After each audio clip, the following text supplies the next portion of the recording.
Laurie completed his studies at college. Everybody came to the graduation. Jo was worried. She thought that Laurie would ask her to marry him. She didn't want to marry him. She knew he would be disappointed when she refused. Jo was right. Laurie told her that he loved her. He said he had always loved her and could never stop loving her. She wanted him to stop talking, but he continued. He said that he was trying to be good enough to be her husband. "I wish I could love you and be your wife," said Jo. "But I can't. I can't make myself love you. We would not have a good marriage. We would fight. You need someone to behave like a rich man's wife. I can never be that person because I cannot behave that way." Laurie thought that she might be in love with her German friend. She always wrote about him in her letters. She told him that Mr. Bacher was a very good friend, but that she could not love him either. She said she did not love any more. "You will find someone else to love," she said. "One day, you will be thankful that I refused you." "I will never love anyone else," exclaimed Laurie. "I can't forget you." "You need a fine lady for your fine house," said Jo. "I am not a fine lady. I am strange and different. We would disagree. I wouldn't like your friends. You wouldn't like my writing. I cannot live without my writing. We would be unhappy. We would wish that we had not married. It would be terrible." "Anything more?" asked Laurie. "No, nothing more, except that I will probably never marry," she answered. "You will always be my friend, but I will never marry you. Please believe me, it will be better for us both." Laurie was disappointed and angry. He went for a row on the river. Jo went to talk to Mr. Lawrence and told him what had happened. He was also disappointed, but he did not disagree with Jo. When Laurie came home, his grandfather talked to him about Jo. "I want you to come with me to Europe for a while," he said. Laurie did not really want to go to Europe with his grandfather, but he agreed. He pretended to be happy that he was leaving, but Jo knew that he was not. She felt as if she had killed her best friend. She felt very bad, but she could not change it. She could not make herself love him. Beth did not look healthy. Jo was worried about her. She was pale and thin. Her eyes looked very sad, and she was very quiet. Jo wanted Mommy to take her to the mountains for a holiday. Beth did not want to go to the mountains. She wanted to go to the beach again. Mommy did not want to leave Meg and the babies, so Jo took Beth to the beach. They spent the whole time with each other. They walked along the beach. They rested. They read books. They did not talk about the illness. One day, Jo thought Beth was asleep. She looked at her. She was so thin and weak. Jo began to cry because she knew that Beth was going to die. Beth was not asleep, and they talked about the illness. Beth knew that she was going to die.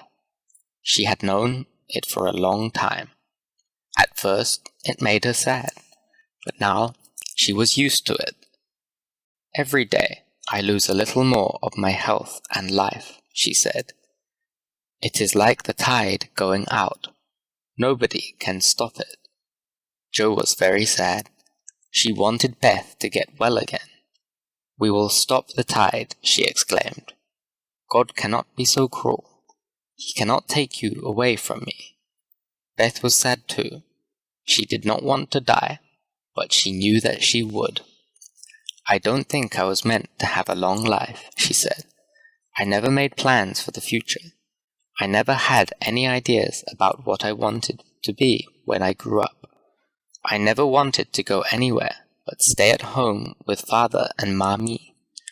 I have stopped being a child, and soon it will be time for me to go." "Amy is coming home in the spring," said Jo. "I will make you well for her." "Don't hope," said Beth. "It will not help us. It will only make us unhappy. I think the tide will go out easily enough if you help me." Jo kissed her sister. Amy was enjoying herself in Europe. Laurie met her in Nice at Christmas time. His father was studying in Paris. His grandfather was staying in Paris, and Laurie traveled wherever he liked. He was also enjoying being himself, but Amy noticed that he was different. He seemed more serious. "I often go to see my grandfather," Laurie told her, "and tell him about my adventures. He likes to hear about them." Amy had a letter from her mother. Beth was sick. Amy wondered whether she should go home, but the letters always told her to stay in Europe and enjoy herself. Laurie agreed. "It makes them happy to think of you being here," he said. "You cannot do anything at home." Sometimes Amy thought he was just the same Laurie. He was like a brother. At other times he behaved differently. He seemed more like a man. He told her about his adventures in Greece, and she invited him to come to the Christmas party and dance. He agreed to come. Amy dressed up for the dance, and when Laurie saw her, he realized that she had changed too. She was older and more grown up. Many men wanted to dance with her at the party. Some of them were very important and rich men. She danced the whole night. She danced once or twice with Laurie, but spent most of the evening dancing with a Polish count. Laurie watched her and was proud of her. Meg enjoyed looking after the twins and was very busy with them. She was so busy that she forgot about Paul. John did not worry at first. She was so busy that she forgot about John. John did not worry at first. He thought that everything would go back to normal quite soon. However, this did not happen. The children took his wife away from him. He began to go and visit his friend, Jack Scott. Jack had married and lived nearby. John went there in the evenings and talked to them. It was more interesting than staying at home. Meg was too busy looking after the children. When Meg did not talk to him, it was always about the children. He loved his children, but he was interested in other things too. At first, Meg was pleased that he went out. After a few months, she began to miss him. She didn't dare to ask him to stay home. One day, Mrs. March found her crying.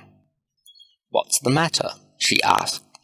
Meg told her, "John is away all day, and now he goes away at night, too. I want to talk to him, but he is never here. He is very selfish." "So are you," said her mother. "You were not there for him when he wanted to talk to you. You were always with the babies. Many young mothers make this mistake."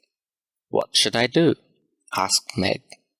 "Make it nice at home, so that he does not want to go to the Scots," replied her mother. "Ask him to help you with the children.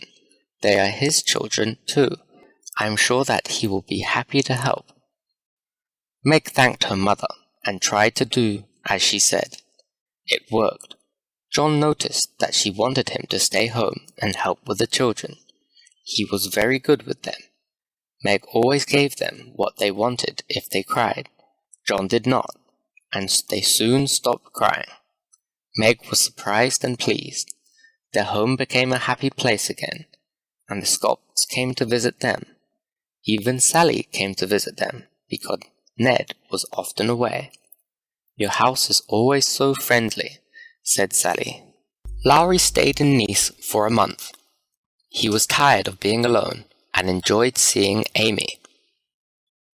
Amy was happy to see him too. They spent a lot of time together. They learned a lot about each other. Laurie liked what he saw in Amy, but Amy did not like what she saw in him. He was trying to forget Jo. He felt sorry for himself. He became lazy. Amy did not know that Laurie had asked Jo to marry him. She did not know that Joe had refused. She only saw that Laurie was lazy. One day, he went with Amy to Valrosa, where Amy wanted to draw. It was a beautiful day. There were many flowers in the gardens. He asked her about her drawing. She told him that she liked to draw, but after visiting Rome, she decided that she would never be a great artist. Talent is not genius, she said, and hard work cannot make it so. She told him that she decided to marry Fred Vaughan if he asked her. He was disappointed. It is very practical, he said, because Fred is very rich. However, I didn't think you would like Fred enough to marry him. I am surprised by you. She was annoyed with him and told him that he was lazy. He laughed at her. This annoyed Amy even more. You can do so many good things, but you waste your time doing nothing, she said. Joe would be very disappointed in you. Laurie looked so sad that Amy guessed what had happened. She was very sorry. Then she told him that he should stop being lazy. He should do something that would make Joe love him. Then she showed him 2 pictures of him that she had drawn. One showed how he was now. He looked lazy and careless. The other showed how he used to look. He looked lively and excited. He noticed the difference. That night, he left Nice and went to Paris to see his grandfather. Amy was pleased and hoped that he would think about what she said. Laurie did think about what Amy said. He decided to do something that would make Joe love him and marry him. First, he tried to write a requiem, but that was too difficult. He then tried to write an opera, but this was also too difficult. After going to an opera by Mozart, he decided that Amy was right. Talent is not genius, and you can never make it so. He stopped trying to be Mozart. He wrote to Joe and asked if she thought differently now. Joe replied that she did not. She was looking after Beth and did not want to think about love or marriage. She told him to look after Amy. Laurie began to write to Amy, and she enjoyed his letters. Fred Vaughan came back, and he asked Amy to marry him. However, Amy remembered what Laurie said and decided to refuse him. Amy could not understand why Joe did not love Laurie because he was such a good friend. Beth grew slowly worse. They did not tell Amy. Beth's parents, Joe and Meg, all knew that she would die. They brought all her favorite things to her room, where she lay on her bed. They put some of Amy's drawings on the walls. They brought Beth's piano into the room. Father's and Joe's best books were there for her to read. Meg brought the babies to come and see her. Mummy's best chair was in the room. At first, Beth was able to sew some clothes and other things for the children of the town. However, she soon had to stop. She was too tired. She had a lot of pain. Joe stayed with her all the time. She often cried while Beth slept. She wrote a poem about her sister. It said that she was brave and wonderful. Joe wished that she could learn to be like Beth. Beth read the poem, and she was very happy. "If I have been so helpful to you," she said, "I know that my life was useful." "You have taught me about love," said Joe. "It is not easy to die," said Beth, "but love makes it better." In the spring, Beth died. It was a very quiet death. The family was sad, but everyone was also happy because she had no more pain. Amy was in Switzerland when Joe wrote to hear about Beth's death. Amy was very sad and wanted to go home, but Joe told her that she should stay there. It was too late to say goodbye to Beth. Laurie was in Germany, and he received the sad news there. He immediately went to Switzerland to comfort Amy. She was very pleased to see him, and they spent a lot of time walking and talking. Laurie was no longer lazy.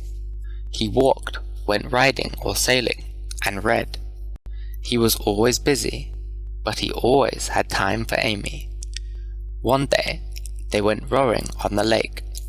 They both realized that they loved each other. "Let us always row together," said Laurie. She understood what he meant. "Yes, Laurie," she whispered. After Beth died, Jo tried to be like her. She stayed home. She looked after her father and mother. She did all the little jobs that Beth used to do. She tried to make her home happy, though her heart was sad. It was very difficult. "I cannot live like this," she told herself. She cried a lot. She cried because Beth was dead. She cried because she felt that she was alone. She received a lot of comfort from her mother and father. They talked a lot about how to live and how to continue living when somebody dies. Jo worked harder to be like Beth. Meg came to visit often, bringing the twins with her. Jo loved the children. She wondered whether she would be happy to have a husband and children too. "Love, marriage, and children bring out the best in you," said Meg. It would happen one day, but Jo did not think so. She still tried hard to look after her parents and be happy. "Why don't you write stories anymore?" asked her mother one day.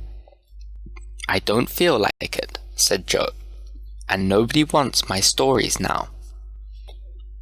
"Just write to please yourself," said her mother. "It always made you happy before." Jo did. She wrote a simple story. Her family laughed and cried over it and made her send it to a magazine. Jo was surprised that they published her story and asked for more. "It is such a simple story," she said. "Why do people like it?" "It is because you wrote the truth," said her father. Jo wrote more stories and sent them to publishers, and she continued to find success. Amy wrote to her parents and family and told them that she and Laurie were going to get married. Jo was pleased about it, although it did make her feel more alone. Mommy was pleased too. They talked about it together. Jo said that she did not love Laurie, but she was lonely and wanted someone to love her. Of course, her family loved her, but she felt that this was no longer enough. Jo began to remember the time that she had spent in New York with Mrs. Kirk. She went to her room and looked at some of the books and letters that she had kept.